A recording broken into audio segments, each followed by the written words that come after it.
Good evening. Welcome to the Town of Auburn Planning Board meeting of Tuesday, June 24th, 2025. Now called to order at 7 p.m. This meeting is being recorded and broadcasted live by local access programming. Is there anyone in the audience tonight that is recording tonight's meeting? Being none, at this time I'd like to remind the audience, applicants, town administration, and each of the planning board members to please refrain from asking questions in regards to all matters discussed this evening without first being granted my consent. Please rise and join us with a salute to the flag.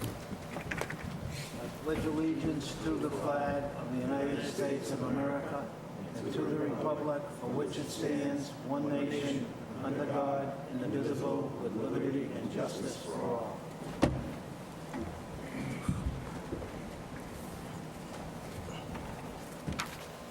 The first item on our agenda tonight is an A&R for Jacob and Karen Warren at 4 Whitetail Run. Is anyone here representing the applicants? Please go to the mic and state your name and address and that sort of stuff. You got to get close to the mic. We can't. My name is Jacob Warren. My address is 4 Whitetail Run. So give us a rundown of what you're actually looking to do here with the site. Well, we own both the properties at 4 and 6 Whitetail, and we're looking to sell the property at 6 Whitetail and make it a little bit more valuable by moving property from 4 over to 6. So the added property that you're dividing here, that'll be a total of 1.4 acres once it's divided. Yes, that's correct. It's just under an acre now, and it would be 1.4 at the end. Anyone in the audience have any questions? Anyone on the board have any questions? Glenn? Duarkesh? Ron? I have vote to, motion to approve the A&R as submitted.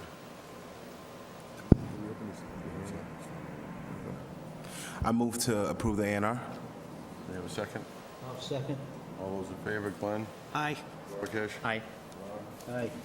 Aye. Myself, John Reed, is aye. It is a vote. Thank you.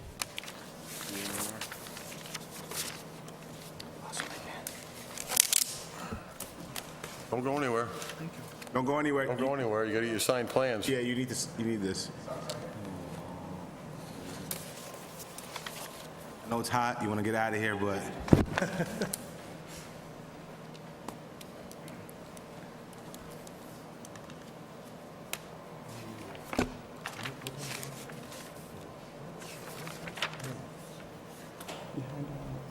Chieftain Records? That's who's been dipping in there.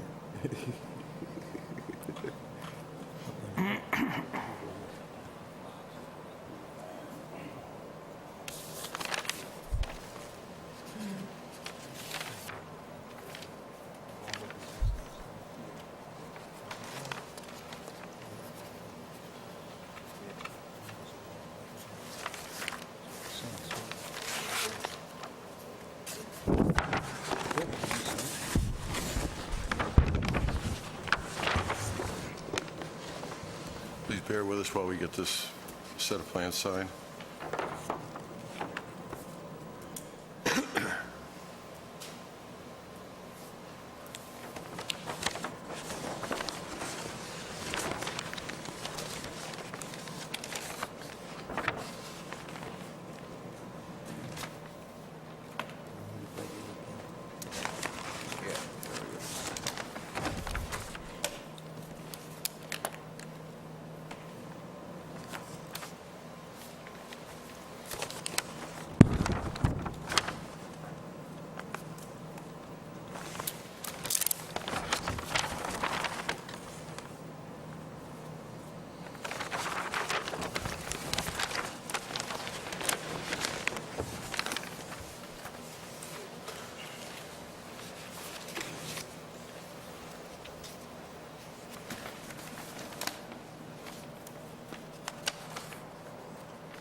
Where do we sign?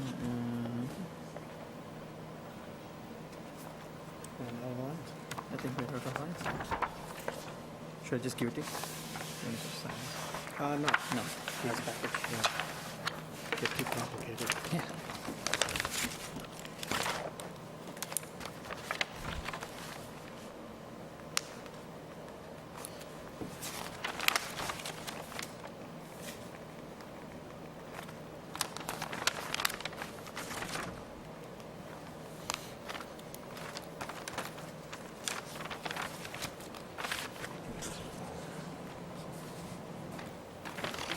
That's it, right?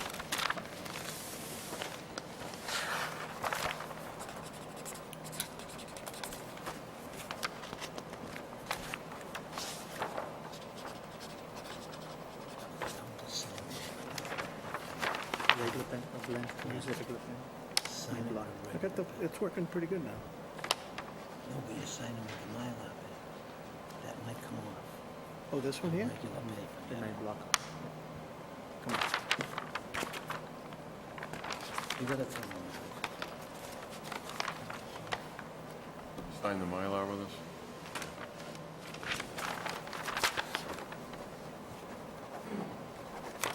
Okay. Oops. Next on our agenda is applicant Core Development and Management requesting a special permit and site plan review under section 3.2.5.8 of the Auburn zoning bylaw for a fitness facility located at 366 Southbridge Street, map 33, parcel 81. May I have a motion to open the hearing? I move to open the hearing. Second. I'll second it. In favor, Glenn? Aye. Rakesh? Aye. Aye. Jason? Aye. Aye, there's a vote. Assume you're here representing Core Development and Planet Fitness. Correct. For the record, Nick Dewhurst with Bowler, civil engineers on the project, here on behalf of the applicant, Core Development. With me is Ambi Arazo. He's with Core Development, franchisee of Planet Fitness. So if there's any operational specific questions, we can defer to Ambri. So just to kind of orient ourselves here, 368 Southbridge Street, so the old Bed Bath & Beyond, Shaw's, and now the currently being constructed Chase Bank. It's located within the Drury Square Village District. We're here, as mentioned, for site plan approval and special permit for the fitness center use. Specifically, we're looking at the fit-out of a portion of the existing Bed Bath & Beyond to a Planet Fitness. So, and I'll just flip through just a few photos here. Obviously, the Bed Bath & Beyond is the two-story piece that's sort of attached to Shaw's. You can see that's sort of the main entrance here.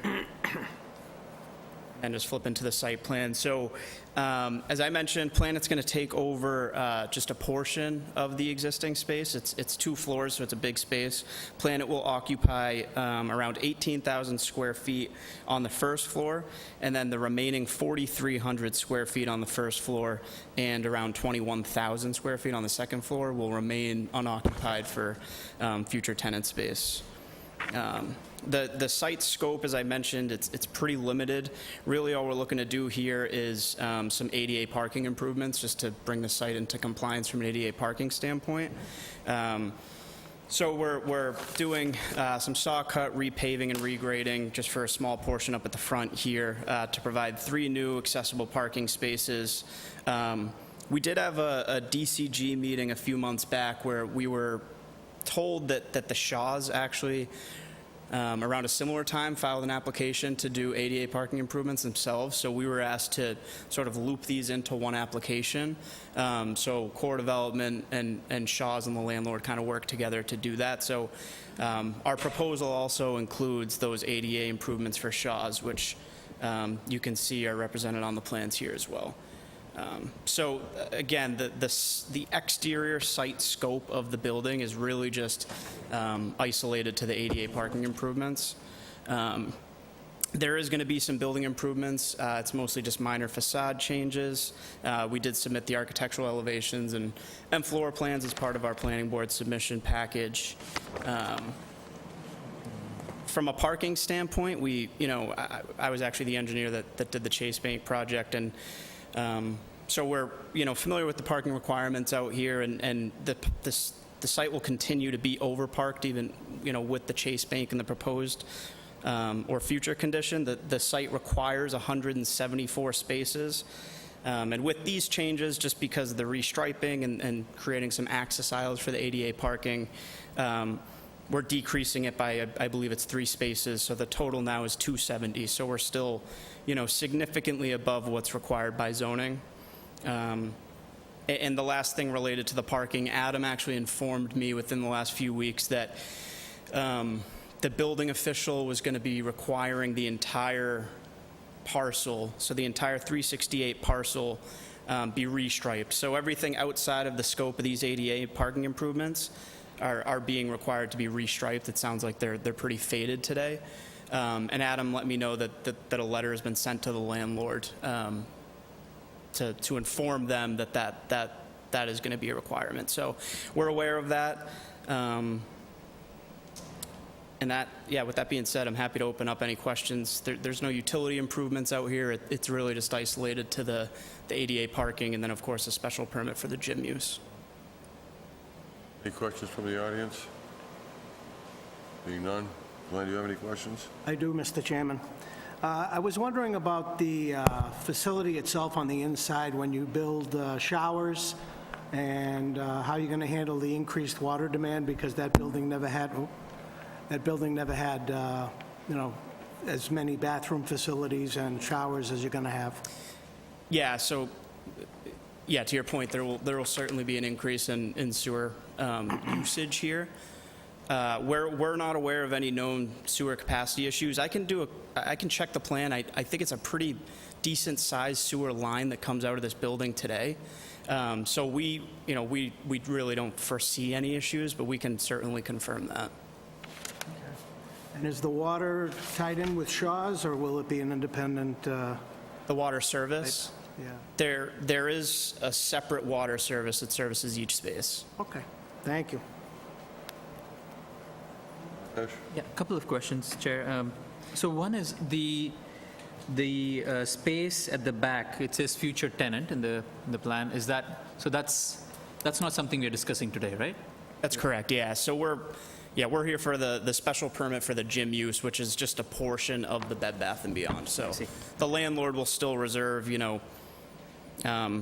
it's a total of around 25,000 square feet for whatever future tenants might be interested in leasing. I see. Okay. And then I know you guys did submit the, I think is it the check-ins, the usage, right? Between the 6 a.m. and 9 a.m. For the Worcester location? Yes, yeah, that's right.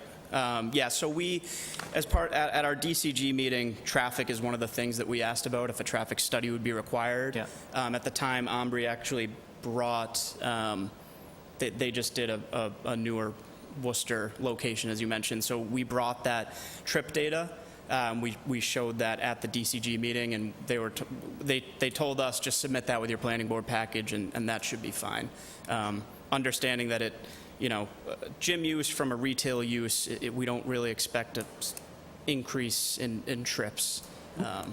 Would you have a comparison of what it was with the retail use and what it is now expected with this use? I do not, unfortunately. We didn't have a traffic consultant on board for this.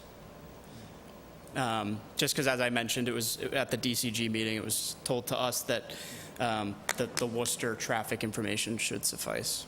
I see. I mean, so maybe a question for us to consider, is there a need for a review on the traffic study? Is there a traffic study needed, maybe?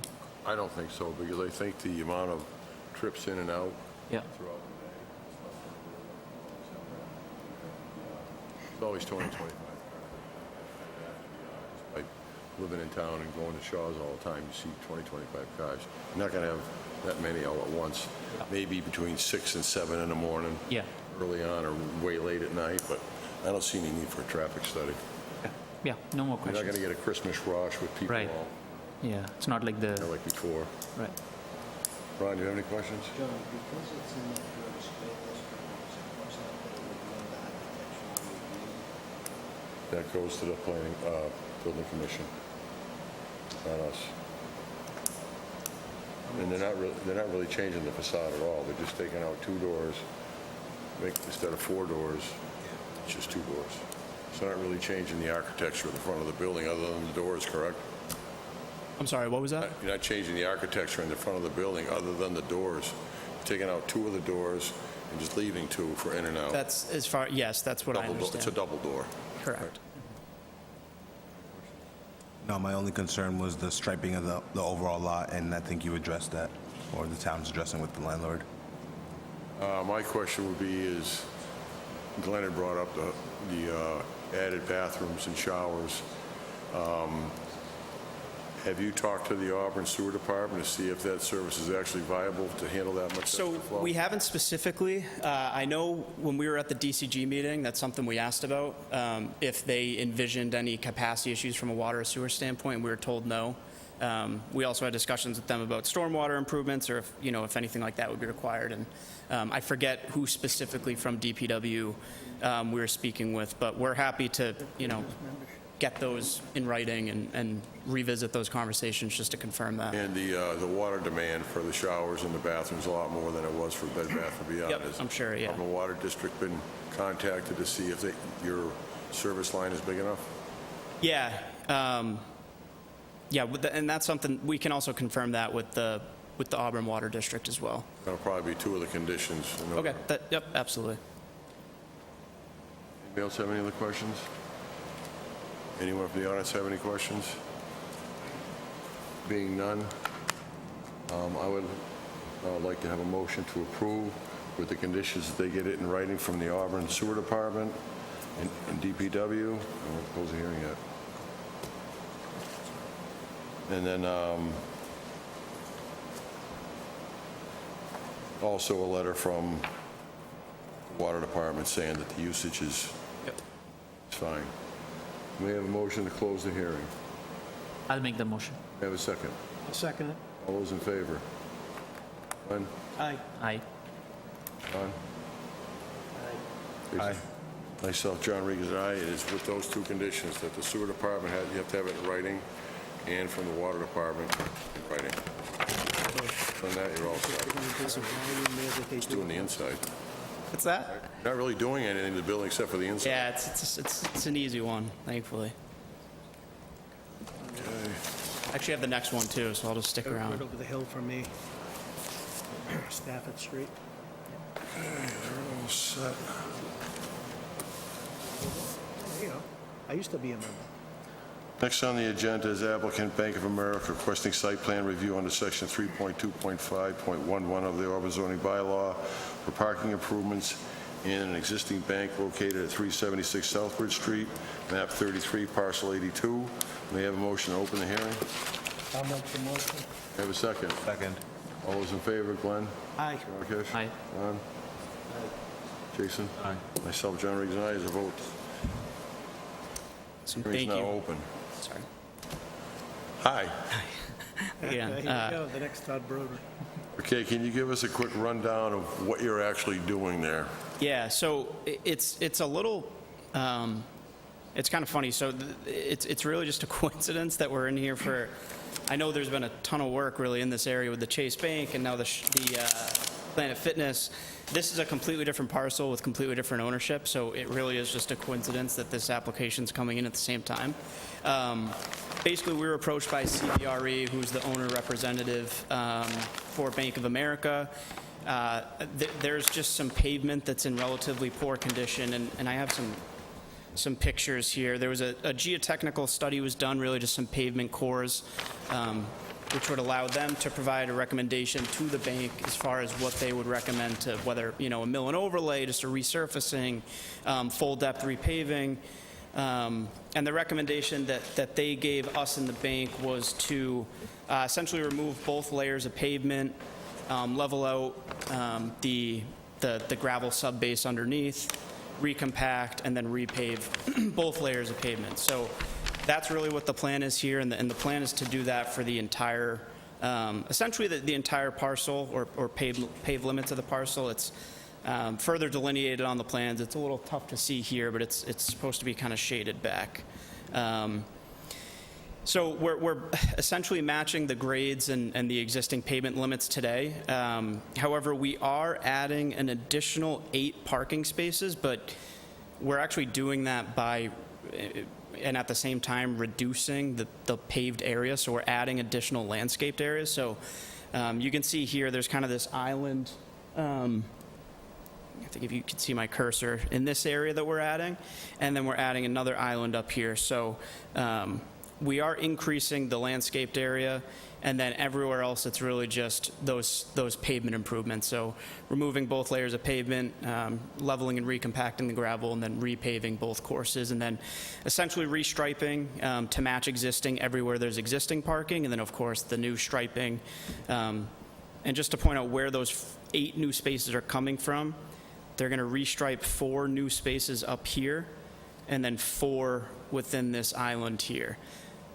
It actually, I think it's going to do a much better job of kind of delineating between the 2 parking areas for the bank and then the now Chase Bank and the other uses, and sort of further define and delineate the traffic, main drive aisles as well. So I think it sort of cleans the area up pretty well. That being said, I'm happy to answer any questions. Anyone from the audience have any questions? Being none, Glenn, do you have any questions? Yes, Mr. Chairman. So is Chase Bank on the same piece of, owned by the same landlord as Bank of America? No, so it's actually, so this dark dashed solid line here, that's the property line. So this is 376 Southbridge. Yeah. So it is separate parcel. The Chase Bank's on the same parcel as the Planet Fitness Bed Bath & Beyond Shaw's. Okay. But this is on its own standalone parcel, completely separate ownership. Yeah, it's kind of unique how the property lines work out, but Rakesh? No questions. Ron? No questions. One of my questions is going to be on page C801. It's your soil and erosion sediment control plan.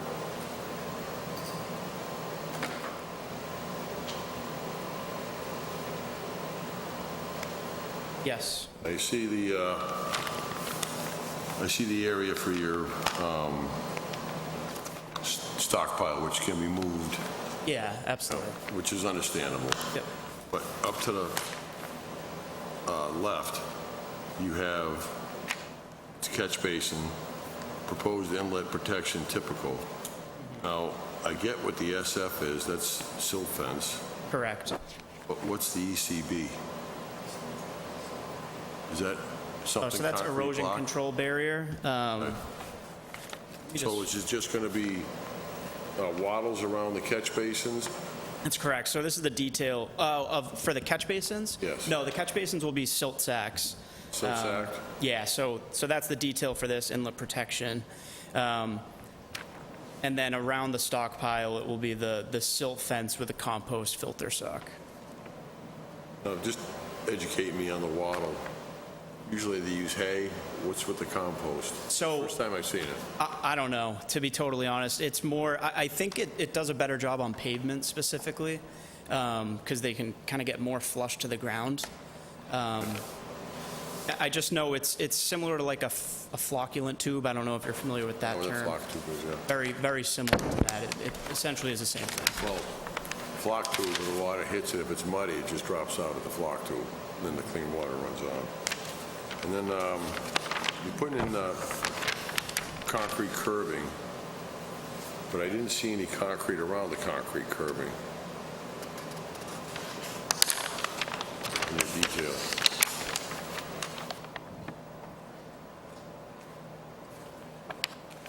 I guess where is the specific, so the concern is we're not showing concrete around the concrete curbing? That's what well, it's going to be Bank of America's problem, but if you just put either granite curb in or concrete curb in and don't surround the bottom half with concrete, first time the plow guy misses and he hits it straight forward or on an angle, there goes the curb. It'll peel it right out of the Yes. ground if there's no frost on the ground.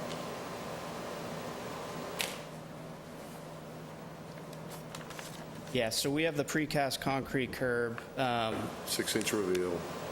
6-inch reveal, and it's embedded in 12 inches of crushed stone. And this is our typical detail.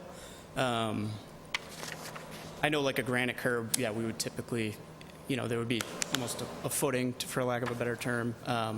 But this is, what we typically do for the precast concrete. Bank of America's getting ready to pay for the repairs. So that's what's going to happen if we're better. The other question I had is there any way to coordinate between the Chase Bank and Bank of America for the paving, so it's maybe one paving contract? So we're actually actively doing that. So you come in and do all at once, you don't have one? That's the plan. So DF Prey, the general contractor for the Chase Bank, we've reached out to them, being the engineer on both projects, and we're efforting as best as we can to line that up.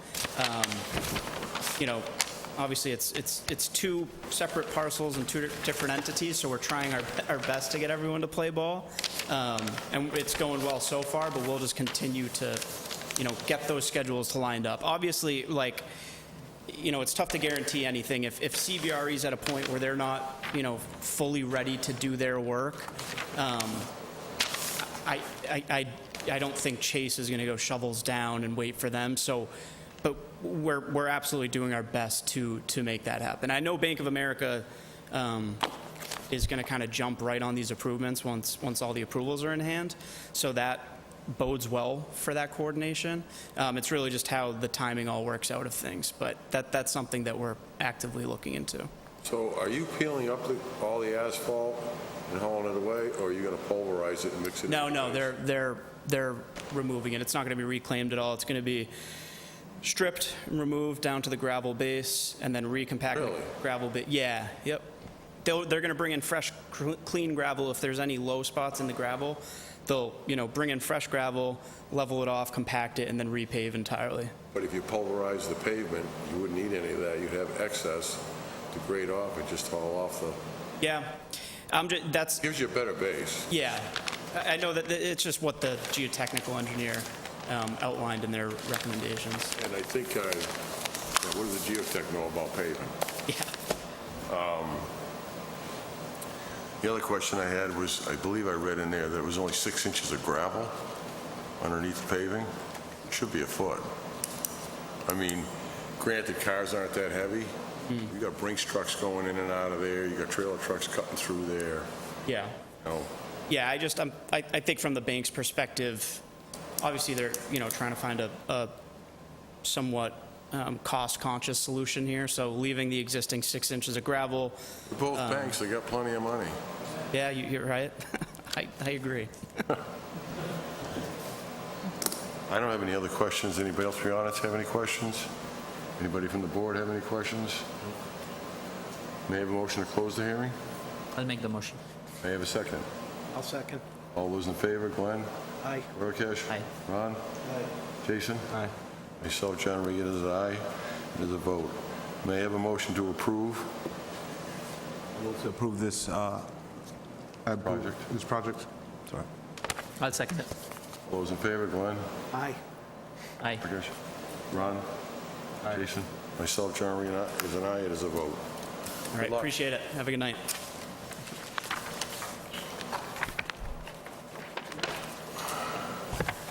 Next on the agenda is applicant Central Mass Donuts requesting a site plan review under section 3.2.5.2 of the Auburn zoning bylaw for a food service establishment in an existing building located at 717 Southbridge Street, map 60, parcel 88. Is there anyone here representing Central Mass Donuts?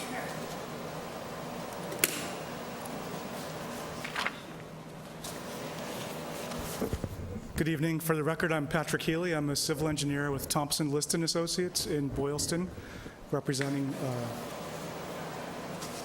applicant.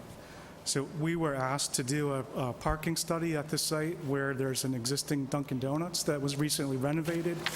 There are some additional space within that same building where they have a proposed tenant for that vacant space, which is another quick-serve restaurant.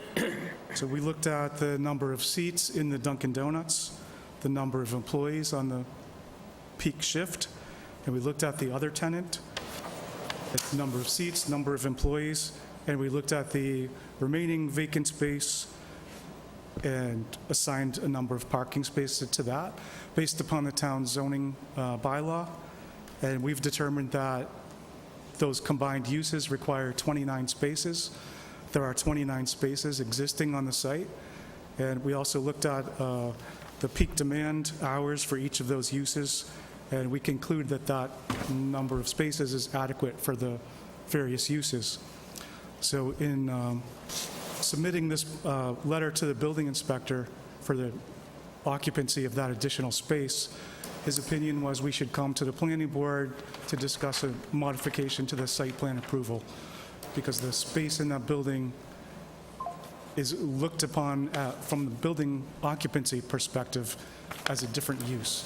Even though over time the Dunkin' Donuts occupied a larger space, has now been renovated to a smaller space, the other tenant would be a similar use. It's also a quick-serve restaurant. But the opinion was that we needed the planning board's blessing, so we've applied for site plan approval for that particular change in use of that particular part of the building. As far as the actual use of the building, I think that goes to the zoning board, building commission. We just do the site plan. That wouldn't be our purview for what you want to do. I understand what you want to put in there. Does anyone from the audience have any questions? Does anyone from the board have any questions? Rakesh? One question. So what is so for Dunkin', what's the square footage now? And for Jersey Mike's as well. Yes, through the chair. So the Dunkin' Donuts is approximately 2,400 square feet. 24, okay. And it's 1,700? And the Jersey Mike's is approximately 1,700 to 1,800, and the remaining space is 1,620. So the Dunkin' Donuts would have 12 seats and 6 employees on the peak shift. The Jersey Mike's would have 15 seats and 5 employees on the peak shift. That leaves the 1,600 square foot space available for another tenant, which we're attributing as a personal service or retail space at 1 space per 180 square feet. Mr. Chairman, I had a question. Sure, go ahead. Sir, if there's room for a third tenant, and you say that there's 29 parking spots which are appropriate for the 2 businesses that are going to be in there now, what do you do for parking for the third tenant? Through the chair, so my calculation shows we're also attributing 9 spaces to that vacant space. Oh, So we have 10 spaces each for the 2 quick-serve restaurants, 9 for their retail space, for a total of 29, in addition to, the 15 cars that can fit through the drive-through lane. is that going to be enough on a busy morning, do you think? Through the chair, yes, because the Dunkin' Donuts peak hours are generally 8 to 9 a.m. Yeah. The Jersey Mike's hours are typically peaking 12 to 1 p.m. when the Dunkin' Donuts demand has dropped off. Okay, thank you. Rakesh? No other questions? Ron? Which of the other tenants did you say was similar to Dunkin' Donuts? Through the chair, the Jersey Mike's is also a quick-serve restaurant, so under the zoning bylaw, it's the same use. You only get something, to me, it's not similar to Dunkin' Donuts. Well, Mr. Chair, just looking at the zoning bylaw, it's classified as a quick-serve restaurant. The Dunkin' Donuts has a drive-through component, the Jersey Mike's does not. They have different peak hours. Do we allow, John, What's that? Yeah, it used to be Dunkin' Donuts in the front, it used to be the videotape place behind.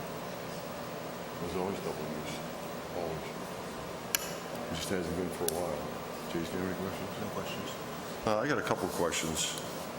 I only count 28 parking spaces. If you count the one next to the dumpster, that does not, it's not as wide as the rest of them. You have to put a motorcycle in there. My second question is, During the day, peak hours for Dunkin' Donuts is 6 to 9, roughly. This is Robert Branca. He's the principal of the Worcester Donuts. Yeah, hi. Again, we're a tenant in that building. We've renovated it, as I'm sure you've seen. 6 to 9 a.m. is generally our peak hours for the Dunkin' operation, and it's about 80% drive-through business. So most people don't park. They're in the drive-through queue, they come and go, literally 80% of the customers. A little more seating on Saturdays in the morning, late morning, but typically between 6 and 9, most of our business is done. The Jersey Mike's obviously has different off-peak hours, and the third space, so that you have a flavor for what it is we've gotten very close with a nail salon and a mathnasium franchise. Again, different uses, training, essentially, for the mathnasium. That's probably the way we're going to go. They have one employee, and that's generally a drop-off and pick-up. People in the area drop their kids off, pick them up when their lesson is done. So they will utilize very little parking, unless maybe they patronize one of the other businesses, so they'd be a customer of all three businesses. And that's sort of the tenant mix that we're aiming to sign up right now. And we're very close to leases with both Jersey Mike's and Mathnasium. And again, the historical uses for the building, the sellers were very personal friends of mine. I was their family attorney for many years, the Simons. So that building, the uses have actually already been in that building for many years. When it was a Dunkin', and they used the back for production of donuts for delivery to donuts to other stores for many years. They also used it as an HR facility and a training facility, and then they leased it to Karate Academy, which I would argue is similar to the Mathnasium use. So every one of the uses that we're envisioning for that building has historically already been in that building. And so I think that could be instructive to the board, because obviously you know the site and the area and how it's been used over the years. The karate and the other one, that was before my time on a planning board. The last thing I remember over there was a video store. Behind where Dunkin' Donuts is, that whole end was a video store. When was the karate? I'm not sure exactly what the dates were, but How long? it was for 2 to 3 years, 4 years, something like that. I don't know exactly. I don't have a copy of their lease. We did not own that Dunkin' at the time.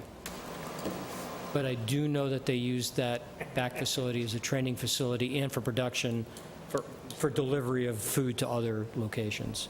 That happened for a long time. Check one. Question. Yeah, go ahead, Jason. So there will be no more food production. I guess my concern is if food production is still happening there, there'd be a lot of traffic in and out for delivery. No, it would just be the Straight. coffee, donuts, and sub sandwiches. Thank you. I still don't understand why you say 29 spaces and I only count 28. Mr. Chair, you mentioned that the space next to the dumpster is not a space. We are counting that as a space, as part of the 29. So these That's a spaces parking were, space next to the dumpster, right? these spaces were recently repainted so they comply with the zoning dimensional requirements. I'm looking at the edge of the dumpster, and I'm looking at the side of your stripe mark on your plan. That's nowhere near as wide as the rest of them.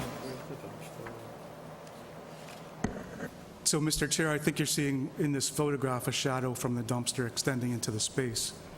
There's also room for overflow parking beyond the dumpster along the curb. It is not specifically striped as spaces. Well, you can't really park along there because you're going to start clogging the avenue for people that go into Jersey Mike's. They can't go out the way they came in. They got to go all the way around the building, correct? That's correct, sir. If you get to the rear of the building, you go around through the bypass lane back I to mean, the... anyone going to Jersey Mike's has to go around the building to get out, to keep the traffic flow in the same direction. That's correct, sir. Is there going to be arrows painted to show that? Yes, sir.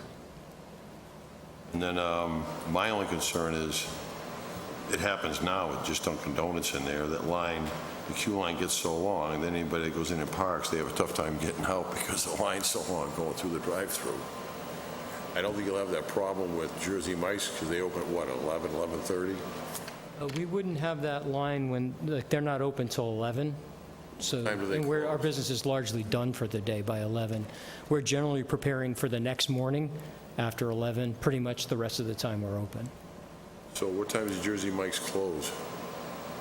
The one where their landlord in Kelly Square in Worcester, and I believe that one closes at 10 PM. They probably wouldn't be as late in Auburn. Any other question? Anybody from the audience have any questions? Anyone else? Sure. Go So- ahead, Rakesh. One question, I think, on the, for Dunkin' doesn't close at 11, right? Dunkin's, No, it closes at 7 PM.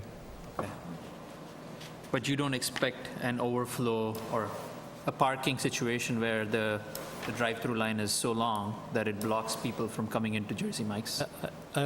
No, because again, our peak hours are done before they're even open. I see.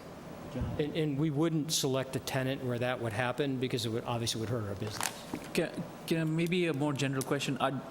Are there instances today where traffic, on the drive-through lane goes out into Southbridge?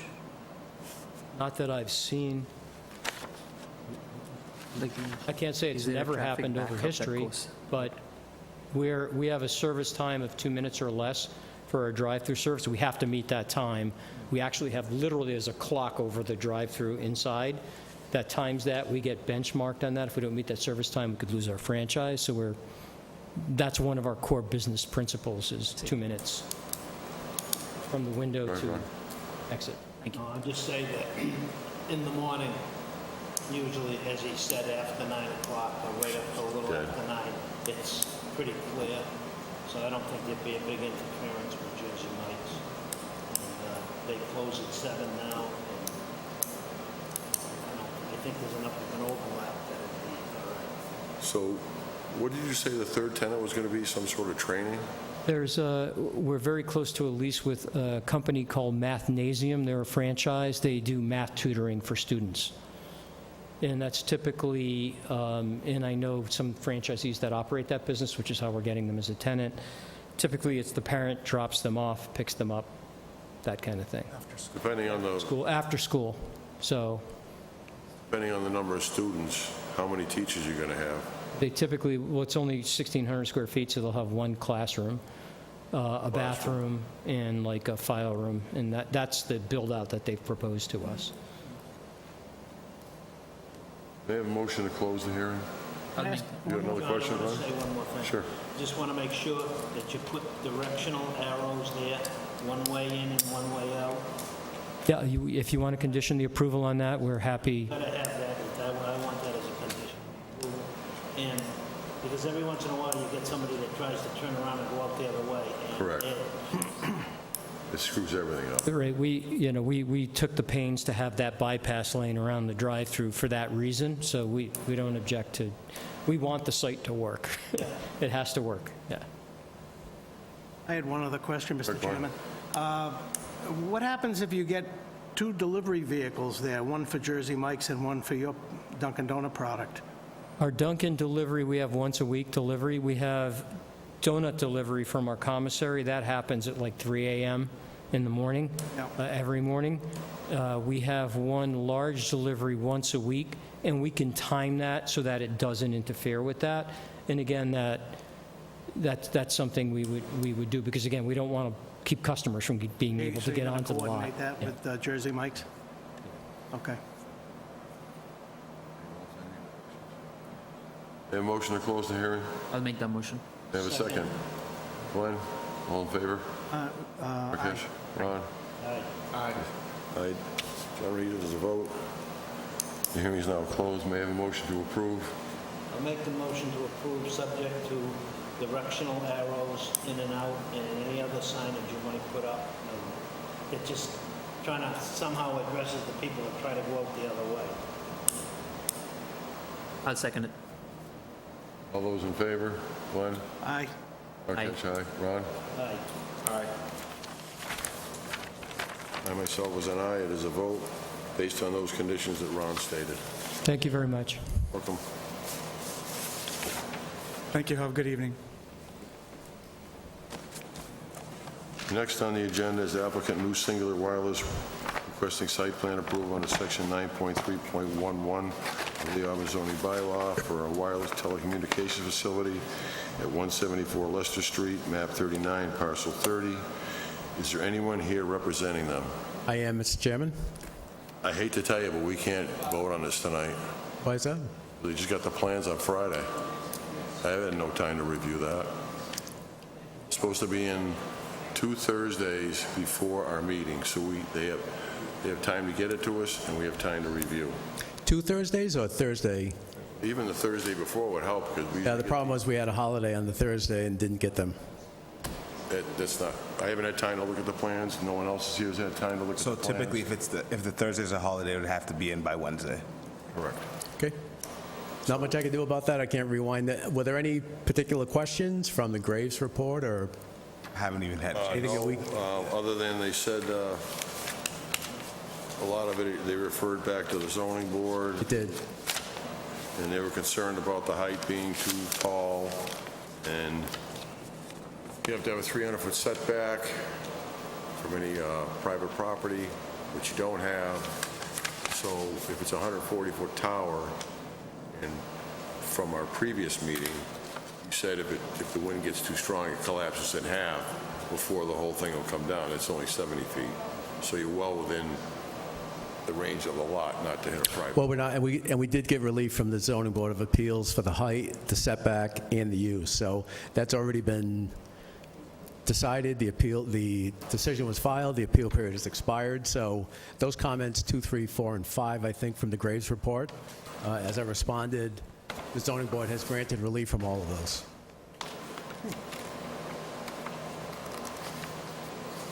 Let's see what else they have here. I'm just trying to get some feedback, not to waste, the board's time, if I can get something so that I can get back next time.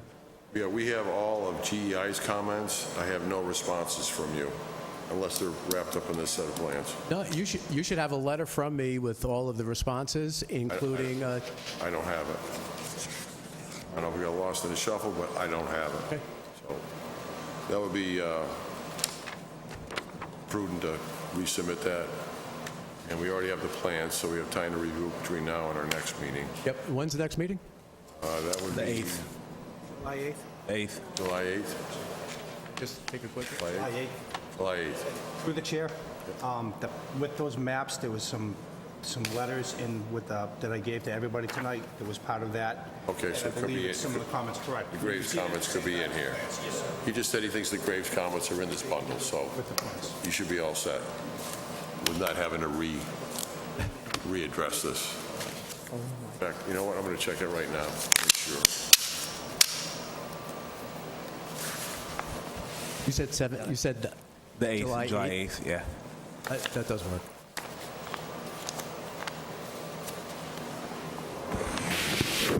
I don't see any. Are they printed in full size? John, you're separate on the tape. Yeah, the separate ones that are in the paper. Tonight. I didn't see that. It's probably in my file somewhere, but you have it? Yeah. Okay.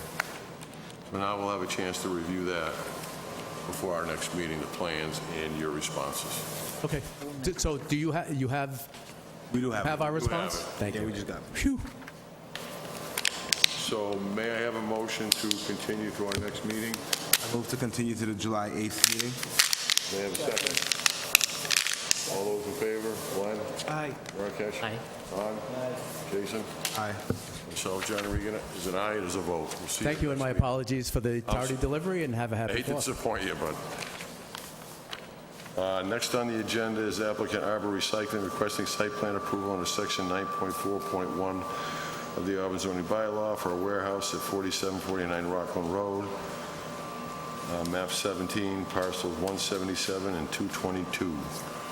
Is there anyone here representing Arbor Recycling?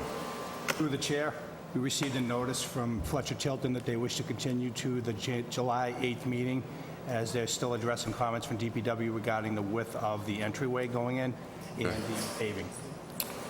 May I have a motion to continue to our July 8th meeting? I move to continue to the July 8th meeting. May I have a second? I'll second it. All those in favor, Glenn? Aye. Rakesh? Aye. Ron? Jason? Aye. Myself, John Regan, is an aye, is a vote. There's no discussion, no modifications. May I have a motion to approve the 5/27/2025 meeting minutes as amended? I move to approve the 5/27/2025 minutes as amended. May I have a second? Second. All those in favor, Glenn? Aye. Duarkesh? Ron? Jason? Aye. Myself, John Regan, is an aye, it is a vote.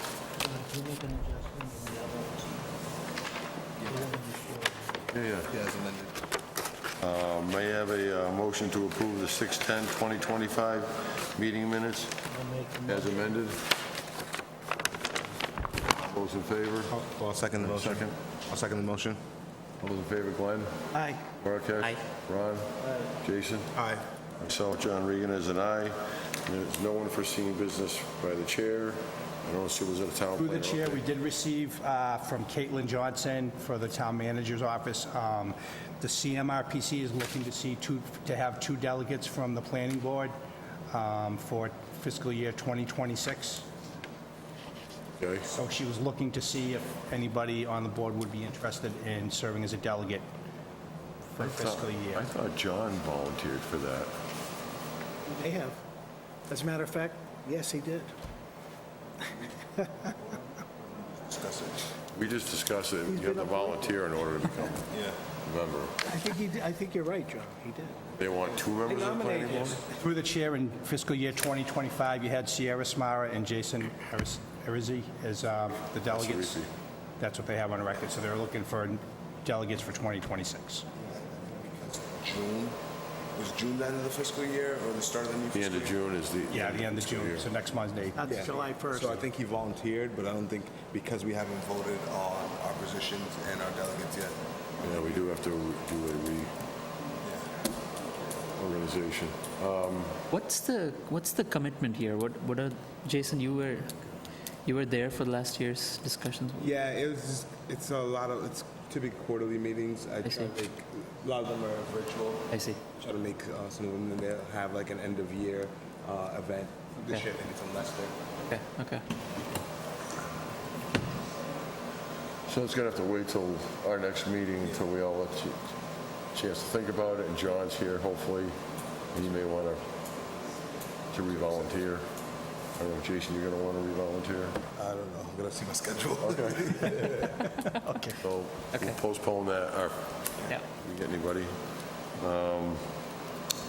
May I have a motion to adjourn the meeting? Ma'am, did you have a matter before the board tonight? May I have a motion to adjourn the meeting? I'll make that motion. I'll second it. All those in favor, Glenn? Aye. Duarkesh? Aye. Ron? Jason? Aye. Myself, John, is an aye, it is a vote. Meeting is now adjourned.